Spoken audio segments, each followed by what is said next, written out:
What's up, it's Henry here with Josh Brolin in the new film Weapons, which is really good. I decided to go ahead and do my top 10 favorite Josh Brolin movies because he's always great. Like, he's done comic book films, he's done horror, gritty dramas and stuff. He's always incredible. So, here is my official top 10 favorite Josh Brolin films. Alright, number 10 is gonna be a little unpopular, and I don't care what you say the unpopular or not. I enjoy this movie and I like it. Tough. Number 10 is the Old Boy remake. Now here you got Now this is of course a remake of the South Korea film of the same name from 2003. 2003. And this is of course Spike Lee's remake that follows Joe Doket, played by Josh Brolin, who is kidnapped and imprisoned for 20 years. Released mysteriously, he seeks revenge and uncovers twisted conspiracy. I mean, Josh Brolin's here delivers a raw, intense performance. You also have Elizabeth Olsen, Sharlto Copley, Michael Imperioli, Sam Jackson, some really good cast members. It is really intriguing. Great performances by Brolin. Samuel Jackson, of course, plays the villain here. He is great. It is a really good one. I mean, it is a shame that not many people really care for this one because obviously they always compare it to the original. But hey, just think of it as its own thing. It's a really decent one, in my opinion. Alright. Coming in at number 9 is Mimic. Now, Mimic is, of course, directed by Guillermo del Toro, starring, which is a sci-fi film starring Josh Brolin as a CDC worker assisting Susan, played by Miranda Sorvino. His character is a pro-dramatic, brave here. And it's where Susan Tyler, played by Sorvino, creates a genetically engineered insect to stop a deadly plague in New York. This was one of Guillermo del Toro's earliest films, if you will. It is a really decent one. Great performances. You also have Charles S. Dodson was in this, Eva Marie Abraham. Some really good cast members, well worth a watch. Alright, coming in at number 8 is Sicario. Now, Sicario, of course, is directed by Denis Villeneuve, who directed Josh Brolin in another film that I'm going to mention here in a bit. Now, of course, here you got Josh Brolin, who plays Matt Graver, who's a slick and ambitious CIA agent orchestrating the operation here. You have Emily Blunt, who's the FBI agent questioning the mission. Benicio del Toro, Dana Kaluuya. Sicario is a really great one. Great performances by the cast around. Really intense at times. Brolin is really great. If you guys haven't seen it, highly recommend that. Alright, coming in at number 7 is Dune. Another movie that Josh Brolin worked with Denis Villeneuve on. Now, of course, here you got Brolin, who plays the House of Atreides loyal weapon master, and Partridge's mentor. He is very gruff, battle-hardened diminutor here who hides a warm loyalty. Now, of course, again, Josh Brolin did work with Denis Villeneuve in the aforementioned Sicario, so of course he will go on to reunite with him once again for this. He is of course coming back for the next one, and he does really play the part very well. His chemistry with Timothée Chalamet is great. Of course, Rebecca Ferguson is terrific. Loads of the cast lists are great. I always love the scenery here. It is a really decent one, and definitely can't wait for part 3. Alright, number 6 is Milk. Now, here's Josh Brolin. I think he got an Oscar nomination for this, if I'm not mistaken. I can there. But here you chronicles Harvey Milk, the first openly gay elected official in California. Josh Brolin plays the role of Dan White, who's a conservative state supervisor who clashes with Milk, and of course takes him out eventually. And it really shows White's insecurity and really showcase how terrible a person he was. But he does really play the part well. Of course, Sean Penn, which won him an Oscar for this, he was great. Emile Hirsch, Diego Luna, James Franco, some really great cast members. It is a really good one. Well worth watching there. Alright, coming in at number 5 is No Country for Old Men. Now, of course, here you got him as Louis Moss, who's a resourceful, stoic Vietnam War veteran. whose decision to take down the money sparks like a deadly chase here. Of course, you got like Javier Bardem, Tommy Lee Jones, Woody Harrelson, Kelly McDonald, some really great cast members. Now, I could have easily gone with either this or True Grit, as because obviously he's worked with the Coen Bros before. I decided to actually go with No Country for Old Men over True Grit, which I like True Grit, but No Country for Old Men is actually the better film. But it is a really intriguing film, very intense throughout. Well worth watch there. Alright. Coming in at number 4 is Deadpool 2. Now, of course, 2018 was a cool year for Josh Brolin, because he, not only the year, the month, I should say, because in May he played not one but two major comic book characters in that same year.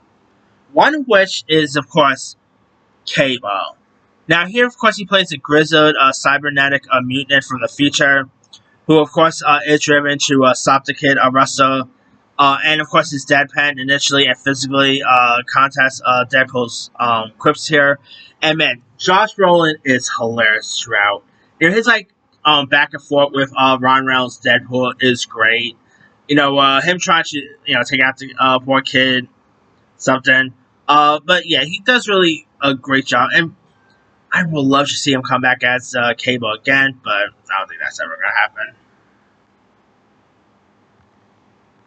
Alright. Coming in at number 3, speaking of another comic film with Josh Brolin, number 3 is his most iconic comic book film of all time.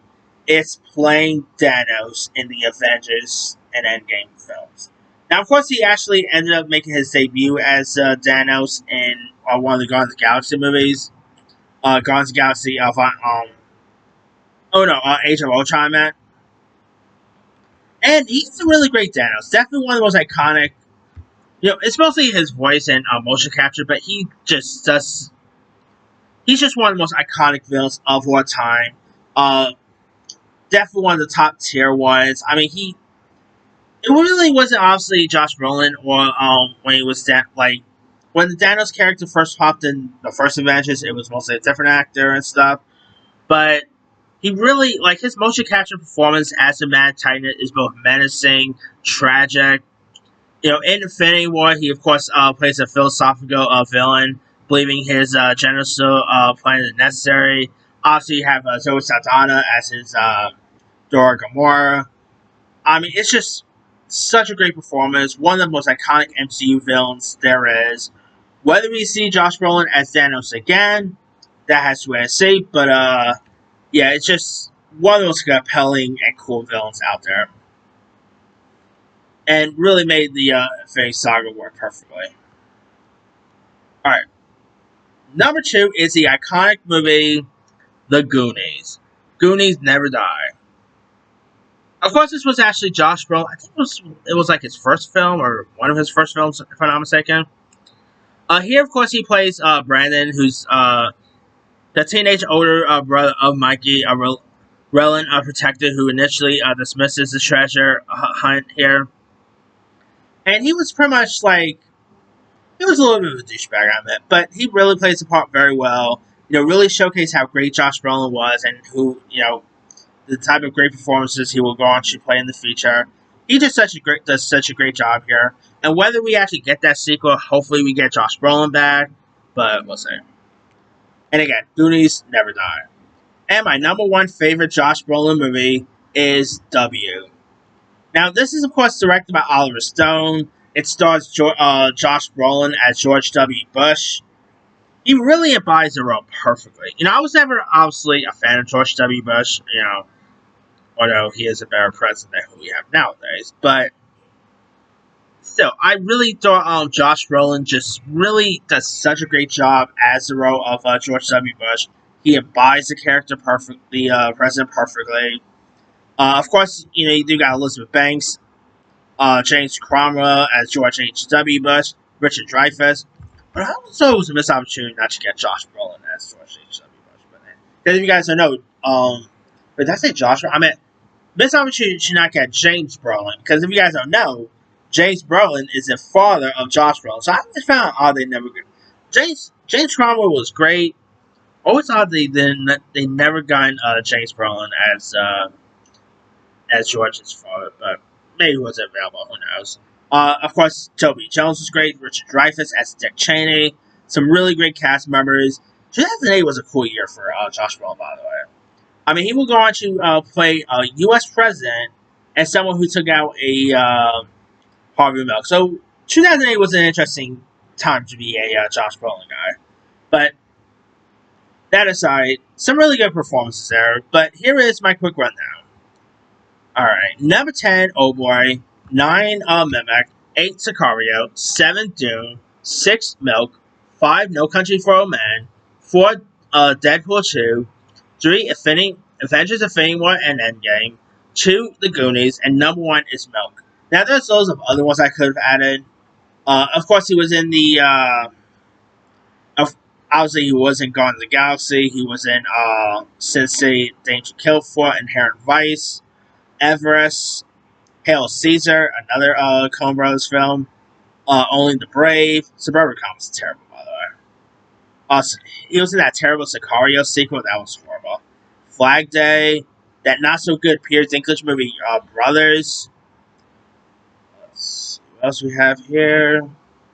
American Gangster, he was good in. Into the Blue with Paul Walker. Night Watch. Hollow Man with Kevin Bacon. Man in Black 3. He was actually really good in Man in Black 3. Like, him as like the younger version of Tommy Lee Jones, you could really buy him as a young Tommy Lee Jones. Gangster Squad, which also had Sean Penn in it. The list goes on and on. A really great career that Mr. Brolin always has. Anyway, and he has some other cool stuff coming out too. Like his upcoming credits includes The Running Man, Wake Up Dead Man, which is the third Knives Out movie. Whale 4, Ridley Scott's The Dark Stars, obviously Dune Part 3, so, hey, more Brolin is always given. Anyway, let me let you guys, what is some of your favorite Josh Brolin movies? Drop comments below, don't forget to like, subscribe, hit that bell for notifications. This is Simon Sign.